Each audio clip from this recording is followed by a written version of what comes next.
काम वाली बाई चंदा से गेस्ट रूम की सफाई करते समय जैसे ही नीरा ने डस्टबिन खोला, उसमें पड़ी बियर की बोतलों से आ रही शराब की बदबू उसके नथनों में जा घुसी। इससे उसका पारा 7वें आसमान पर जा पहुंचा। वो तमतमाती हुई कमरे से बाहर निकली और जोर से चिल्लाई, रोहन, रोहन, जल्दी नीचे आओ, मुझे अभी तुमसे बात करनी है। उसका तमतमाया चेहरा देखकर चंदा डर के मारे एक कोने में खड़ी हो गई। रोहन के साथ साथ दोनों बेटियां 9 वर्षीय ईरा और 12 वर्षीय ईला भी हड़बड़ाती सी कमरे से बाहर आ गई।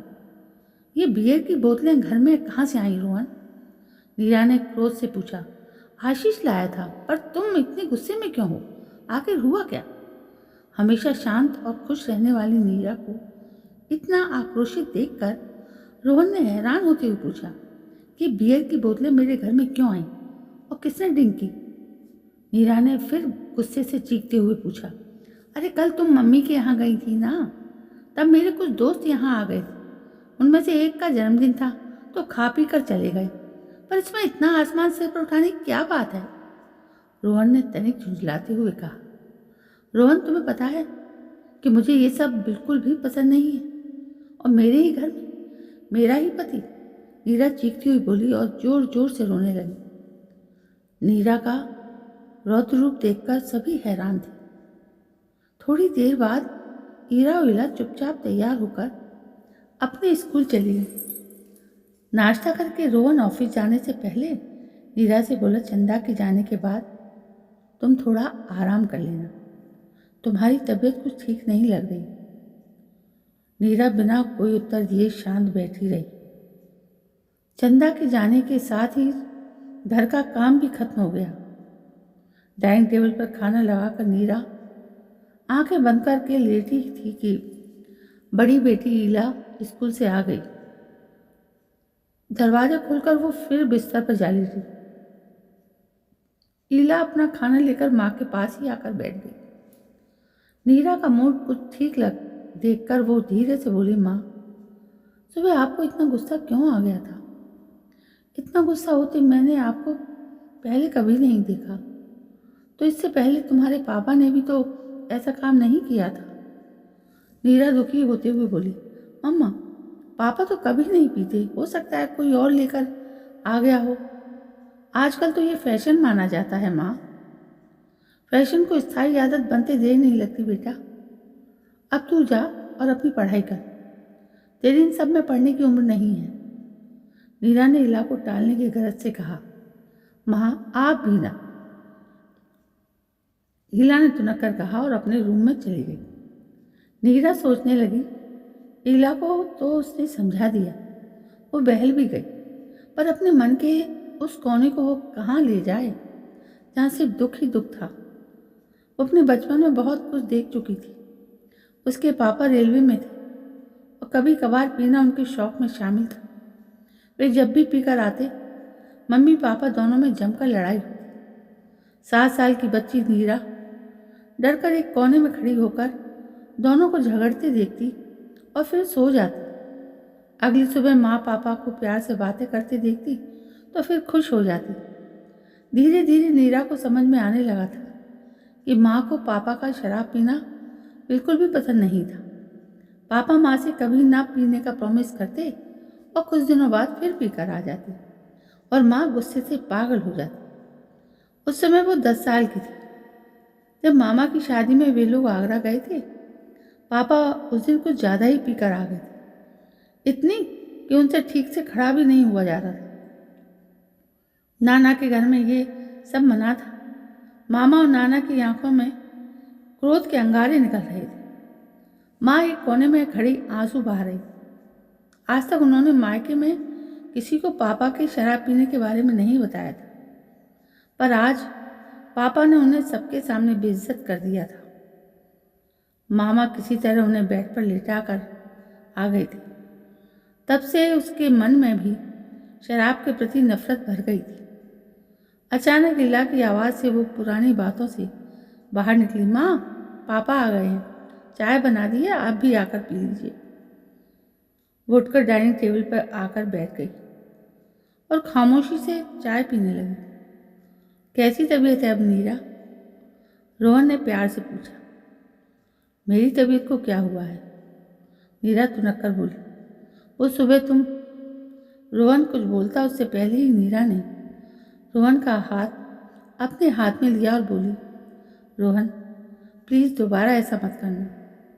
तुम तो कभी नहीं पीते थे, फिर अब ये दोस्तों को घर लाकर पीना पिलाना कैसे शुरू कर दिया? अरे मैं कहाँ पीता हूँ, आज शादी को 15 साल हो गए। तुम्हें कभी शिकायत का मौका मिला? पर हाँ, परहेज भी नहीं है।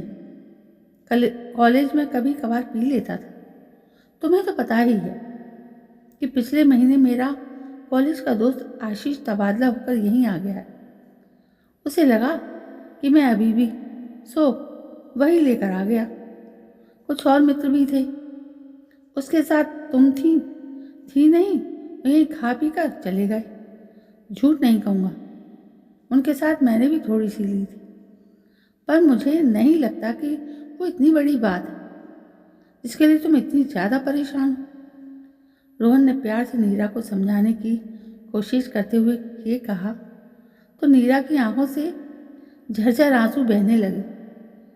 वो भर्राए हुए गले से बोली, रोहन आज तक कभी ऐसा अवसर आया ही नहीं जो मैं तुम्हें बताती कि इस शराब के कारण मेरा बचपन, मेरे माता पिता का प्यार सब गुम हो गया और मैं समय से पहले बहुत बड़ी हो गई।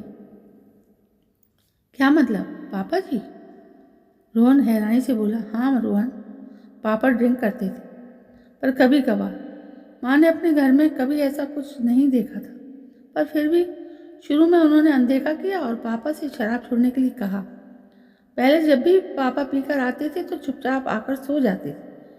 धीरे धीरे पापा का पीना बढ़ता गया। जब भी पापा पीकर आते, माँ का गुस्सा 7वें आसमान पर जा पहुँचता। दोनों में जमकर बहस होती और हमारा घर महाभारत का मैदान बन जाता था।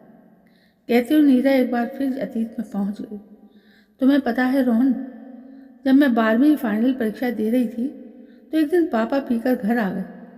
मम्मी पापा मैं उस दिन उस बात पर हाथापाई तक पहुंच गई थी। पापा गुस्से से घर से बाहर निकल गए और रात भर वापस नहीं आए। दोनों को याद भी नहीं रहा कि कल उनकी बेटी का एग्ज़ाम है। नतीजा ये हुआ कि अगले दिन होने वाला मेरा केमिस्ट्री का पेपर शराब की भेंट चढ़ गया। मैं पूरी रात रोती ही रही। नीरा ने उदासी भरे स्वर में कहा, ओह, तो इसलिए तुम सुबह गुस्से में थी, पर आज तक तुमने इस बारे में कभी बताया ही नहीं। रोहन ने गंभीर स्वर में कहा, मैं जब शादी के बाद यहाँ आई तो सबसे ज़्यादा खुश इसी बात से थी कि तुम्हारे यहाँ शराब को कोई हाथ भी नहीं लगाता था। मैं तुम्हें ये बात बताकर अपने पापा की इमेज खराब नहीं करना चाहती थी, पर आज। नीरा ने गहरी सांस लेते हुए बात अधूरी ही छोड़ दी। चलो अब दुख देने वाली बात यादों को दिल से निकाल दो। ये बंदा तुम्हारा दीवाना है, जो तुम कहोगे वही करेगा। चलो हम दोनों मिलकर डिनर की तैयारी करते हैं। रोहन ने हंसते हुए कहा और नीरा को लेकर किचन में चला गया। रोहन तुम सच कह रहे हो ना? पहले के अनुभवों से डरी नीरा गैस पर कुकर चढ़ाती हुई बोली। हाँ भाई हाँ, पर एक बात कहूँ नीरा, बुरा मत मानो। क्योंकि तुम्हारे पापा जी तो हमारी शादी के 6 माह बाद ही गुजर गए थे, पर जितना मैंने उन्हें तुम्हारे बाबत जाना है उससे लगता है कि वे सुलझे हुए इंसान थे। फिर उनको पीने की इतनी लत कैसे लग गई कि वे छोड़ ही नहीं पाए? जरूर तुम्हारी मम्मी तुम्हारे पापा को अपना दीवाना नहीं बना पाई होंगी। देखो तुमने कैसे मुझे अपना प्यार के जाल में बांध रखा है। रोहन ने माहौल को हल्का करने की गरज से नीरा को छेड़ते हुए कहा, हाँ रोहन, तुम काफ़ी हद तक सही हो। माँ ने पापा को कभी समझने की कोशिश नहीं की। पापा अपने परिवार को बहुत चाहते थे और माँ उनके परिवार से उतनी ही नफरत करती थी। अक्सर इन्हीं मुद्दों पर बहस शुरू होती जो झगड़े का रूप ले लेती। पापा गुस्से में घर से बाहर चले जाते और शराब का सहारा ले लेते। हमारे घर में रुपया पैसा सब कुछ था, बस शांति नहीं थी। इसलिए तो मैं कह रही थी रोहन कि कभी कभार पीना कब हमेशा की लत बन जाती है, इंसान को पता ही नहीं चलता। तुम्हें ताज्जुब होगा कि पापा मेरी शादी के दिन भी खुद को कंट्रोल नहीं कर पाए थे और विदाई से पहले पीकर आए थे। उनका अंत भी शराब से ही हुआ। एक रात नशे में गाड़ी चलाकर आ रहे थे कि एक ट्रक ने टक्कर मार दी। उस समय चूंकि मेरी नई नई शादी हुई थी, इसलिए उनकी मौत को सिर्फ दुर्घटना के रूप में ही प्रस्तुत किया गया, परंतु सच्चाई ये थी कि वे शराब के नशे में गाड़ी चला रहे थे।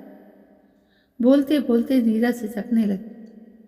बस अब और दुखी होने की जरूरत नहीं है, खाना खाते हैं चलकर। रोहन ने नीरा का मूड बदलने की कोशिश करते हुए कहा। हाँ इला, और ईरा को भी आवाज़ दे दो, तब तक मैं खाना लगाती।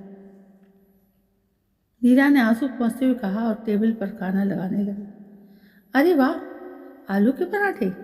ईरा कैसरोल में आलू के पराठे देखकर खुशी से चहकती हुई बोली। वेरी अनएक्सपेक्टेड, वरना माँ का सुबह से मूड देखकर तो मुझे लगा था कि आज खाने में खिचड़ी या दलिया ही मिलने वाला है। पापा, आपने खाना बनाया? ईरा ने मुस्कुराते हुए तिरछी नज़रों से रोहन की ओर देखते हुए कहा। अरे नहीं भाई, तुम्हारी मम्मी ने ही बनाया है। तुम्हारी मम्मी की यही तो खासियत है कि परिस्थितियाँ कैसी भी हों, ये अपने बच्चों और पति को नहीं भूलती। क्यों है ना नीरा? रोहन ने मुस्कुराते हुए उसकी ओर देखते हुए कहा। तो वो भी अपनी मुस्कान को नहीं रोक सकी। दोनों बेटियां खाना खाकर चली गई तो रोहन ने नीरा का हाथ अपने हाथ में ले लिया और प्यार से बोला, मेरे दिल की रानी, इतनी पीड़ा, इतना दुख अपने मन में समेटी थी और मुझे आज तक आभास ही नहीं होने दिया। कैसा पति हूँ मैं? रोहन ने उसकी आंखों में झांकते हुए कहा। नहीं रोहन, ऐसा मत कहो, खुद को जरा भी दोष मत दो। तुम्हारे जैसा समझदार और प्यार करने वाला पति, फूल सी दो बेटियां और इतने अच्छे सास ससुर को पाकर मैं अपनी दुख तकलीफ भूल गई थी। पर आज ये बोतलें देखकर लगा कि अतीत की काली परछाइयाँ एक बार फिर मुझे घेरने आ गई हैं। नीरा गंभीर स्वर में बोली, आज से बल्कि अभी से ही ये बंदा तुमसे प्रॉमिस करता है कि शराब या उससे जुड़ी किसी भी चीज़ को ताउम्र हाथ नहीं लगाएगा। खुश? रोहन ने प्यार से नीरा के गाल थपथपाते हुए कहा। दरअसल नीरा, हम पुरुष बड़े अलग मिजाज के होते हैं। हमसे जो काम प्यार से करवाया जा सकता है ना, वो गुस्से और अहम से बिल्कुल मुमकिन नहीं है। बस शायद मम्मी जी से यही चूक हो गई। वे प्यार और समझदारी से काम लेती तो शायद बात कुछ और होती। वे पापा को समझ नहीं पाए, पर इसका मतलब ये भी नहीं कि पापा शराब पीकर घर के माहौल को और ख़राब करते। कभी अच्छे पलों में वे भी तो माँ को समझाने की कोशिश कर सकते थे ना। उन्होंने खुद कभी इसे छोड़ने के बारे में क्यों नहीं सोचा? रोहन बर्तन सिंक में रखते हुए धीरे से बोला। ऐसा नहीं है रोहन, पापा ने कई बार छोड़ने की कोशिश की, पर शायद उन्हें घर में वो कोना ही नहीं मिल पाता था जहाँ वे सुकून तलाशते थे। दादी, चाचा, बुआ या परिवार के दूसरे सदस्यों के लिए जब भी पापा कुछ करना चाहते, माँ बिफर जाती। पापा घर से दूर और शराब के नज़दीक होते गए। ना माँ खुद को बदल पा रही थी और ना पापा। ऐसा नहीं कि दोनों में प्यार की कोई कमी थी, बस जैसे ही शराब बीच में आ जाती, घर का पूरा माहौल ही बदल जाता था। अरे बाप रे, 12 बज गए, सुबह मुझे ऑफिस भी जाना है, कहकर रोहन उसे बेडरूम में ले गया। जब वो बिस्तर पर लेटी तो रोहन ने उसका सिर अपने सीने पर रख लिया और बोला, आज के बाद इस घर में ऐसी कोई चर्चा नहीं होगी। हीरा बरसों से मन में दबी कड़वाहट, दुख तकलीफ सब भूल कर चैन की नींद सो गई। तो दोस्तों, ये थी हीरा के बचपन की काली सच्चाई, जो इस कहानी में आपको वीडियो के माध्यम से पता लगी। आपको कैसी लगी? यदि पसंद आई हो तो लाइक, शेयर, कमेंट करें और मेरे चैनल को सब्सक्राइब करें। धन्यवाद। जय हिंद। वंदे मातरम।